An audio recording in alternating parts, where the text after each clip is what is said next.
Hello, I'm Philip Stoten for ScoopTalk. I'm here with three gentlemen to discuss the topic of AI and in electronic manufacturing. Gentlemen, thanks for joining me. We've got Micheal from Mentor, Bjorn from Kick, and Jeff from ASM. Jeff, if I can start with you perhaps. Sure. We're seeing lots of discussion about where we are now with Industry 4.0 and IOM. I'm kind of curious as to what the next quantum leap will be. My experience from CES kind of implies that AI will play a role in that. Absolutely will, Phil. I mean, if you look at the whole SPI communication with printing and machines, the next logical step, obviously, is going to be what is the post-placement feedback looking like, and how does that feed back into the control parameters of the equipment, whether it's printers or placement machines.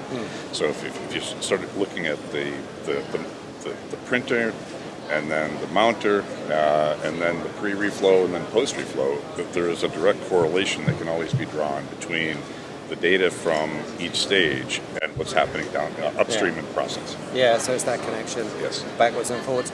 For me, one of the key elements of Industry 4.0 when we first started discussing it was what they called cyber-physical systems. And the cyber-physical system is the idea of this very closed loop where processes and data from processes can influence, but not just correct, can actually learn. And what also I'm excited by, which probably makes me a bit of a geek, is the idea of actually being able to share some data, get some crowdsourced data, and actually speed up that process. You're already doing some work there, Bjorn, in terms of the refurb. Where do you see that going? So if you look at the evolution a few years back, people said, I need the data. I need real-time data. I need it wherever I am. And now it's like, help, I am drowning in data, right? So you need to make the analytics and you need to make it actionable so they can actually run their factories better.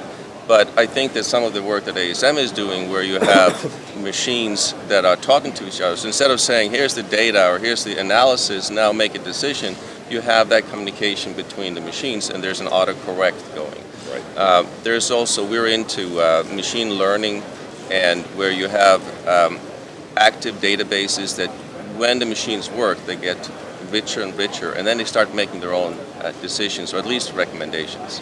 So that, again, the engineers don't get overwhelmed with data, but the end game is lower cost, consistent quality, and of course, sending the information to MES so that you have this for traceability purposes and so forth. Yeah, so there's a whole different area there. From your point of view, Michael, you're all about the data. How do you see that data suite developing in terms of what it can actually do for specific customers, but even broadly for the industry? Having the data is enabling a kind of a Disneyland, if you like, for the software developers, because some of the thing that's held things back until now has been the availability of accurate and real-time data. But as you said, we've got that now. So the next stage is analytics are great, and we can still use human beings to read all of the analytics and figure out what they want to do. Where is the pain? What should I do? But the next step is even more interesting, which is replacing the human beings who are at the moment really unable to make second-by-second decisions about how the factory should be optimized. Yeah. Because the processes are simply too complex. There's so much happening. It's happening so fast.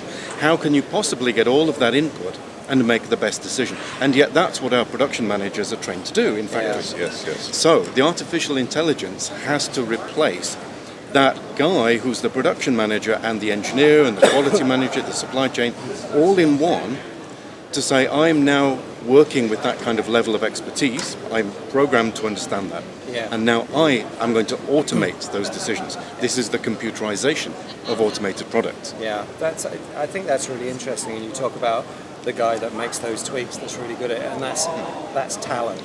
The problem is that guy can only work one shift. Right. So you get an inconsistency.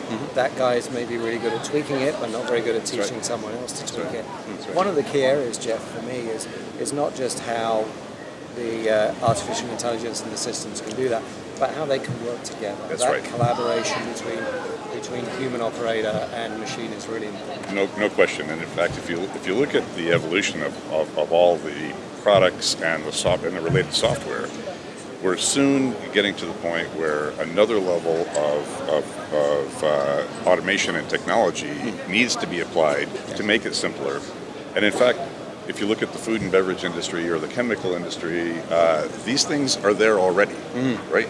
So here we are in this high-tech industry, and we've got a $2 million line sitting there, and it depends on somebody with a feel for screen printing, for example, to make it all work, right? Forget it, right? It doesn't work anymore. So that whole level of artificial intelligence makes it easy enough for a good engineer, and you can have a good engineer on shift 1, 2, and 3, to make the initial setups that allow the systems to correct themselves as you go forward.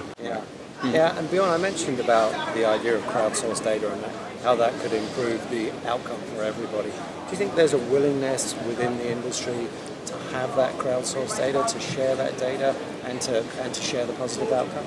So I'm not sure. We had that discussion this morning, and there are a lot of companies that are purely software and dependent on getting the data from the various machines. And then the question is, are these machines willing to share that data? And where is the profit going to sit, with the machine guys or with the software guys? So I think, but as standards develop and so forth, I think it's going to get easier. The other issue there is the cloud-based system, which I think has a lot of potential, but there's the concern about data security and hacking and all that, and particularly in markets like China, where they're very hesitant to do that. But I see a tremendous potential in technology when you have hundreds, maybe thousands of customers and machines contributing to a crowdsourced solution where you can build in the artificial intelligence to provide benefits for them. But I think the verdict is out, how willing they are to share the data. Yeah, I think that's absolutely true. And you're going to look at it differently if you're a major tier 1 EMS company with 100 facilities where you can share your own data than you would look at it if you were a single factory. Micheal, I absolutely love the idea that your software department is like Disneyland. That's painted a picture in my mind that is going to be hard to get out. What are those guys working on in terms of tools to make this artificial intelligence? Is augmented reality taking a role in that? I've seen some examples already where that kind of technology is adding value already, because we have driverless cars now, and okay, they may not be perfect, but if we can do that, how come we can't have driverless machines? Right. I mean, it comes from the engineering side, being able to understand exactly how things are working in 3D space, together with then understanding the product to be built, and then ensuring that the processes match that, and then to do the course corrections as we go along, and all of the resources. That kind of area, I would say to some sense, is already quite complete. But the intelligence is not yet there, which is the ability to adapt to different situations without the human having to take control. So, it's like somebody steps out into the road, the car knows exactly what to do. That's the level that we need to get to on the shop floor as well. So that people can focus on the business side or the quality side, things that add value to the operation rather than mindless repeating the same thing over and over again. That's what the computer should do. Yeah, it's interesting. Again, going back to CES and one of the keynotes I heard there, some people were working on a system where rather than programming an autonomous vehicle to work, they actually put artificial intelligence systems in that allowed it to learn from the driver. And this car learned to drive in 5 days. I was super impressed with that. And this idea of always on artificial intelligence, where it's actually not just collaborating with the human operator, but it's learning from it. So we talked a lot about IOM and Industry 4.0 and how this year we feel is going to be a breakout year for where it is. Let's park that and let's kind of project forward 3 or 4 years. And as a wrap-up question, where do you guys think it's going to be in 3 or 4 years' time? What are we going to be talking about here at Apex, 2020? Okay, so from my point of view, I envision a factory with 10, 20, 30 lines of equipment, start to finish. And maybe 2 or 3 people working in a control room setting to manage the shop floor.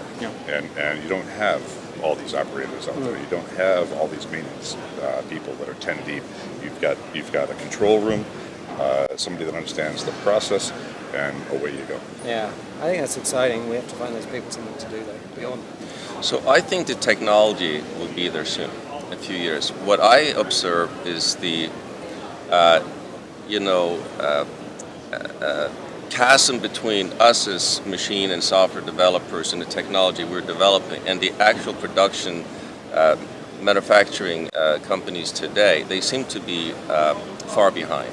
And I think we need to do a better job of selling them on the benefits of doing this. I see a lot of hesitation out there, even at the tier one guys. But I think what helps is, as technology, when you start developing new technology, it's impressive, it's complex, and it's expensive. As that technology matures, it becomes much easier to use. The price points come down, and it's almost like it hits a tipping point, and things get change fast. Whether that happens in 2 years or 3 years, it's hard to tell. Yeah, Michael. I think by the time we get to 3 years from now, we are going to see an end to the data wars. Yeah. I think people are going to be sharing information because they will finally understand that this is in the interest of everybody. Yeah. And so we will see solutions from machine vendors. Excellent solutions focused around the technology of the machines providing this driverless environment. We will see different machine vendors contributing to their own machines.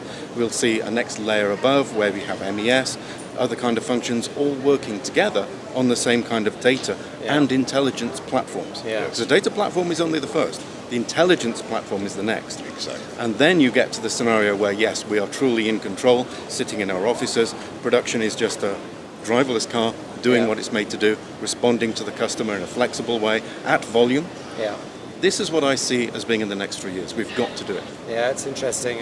The CEO of Intel recently said in 10 years' time he envisioned a situation where artificial intelligence could predict a need, design a product, and get that product into production with almost no human intervention. Or even design the factory it's going to be made in. Absolutely. It's both exciting and concerning. Yes.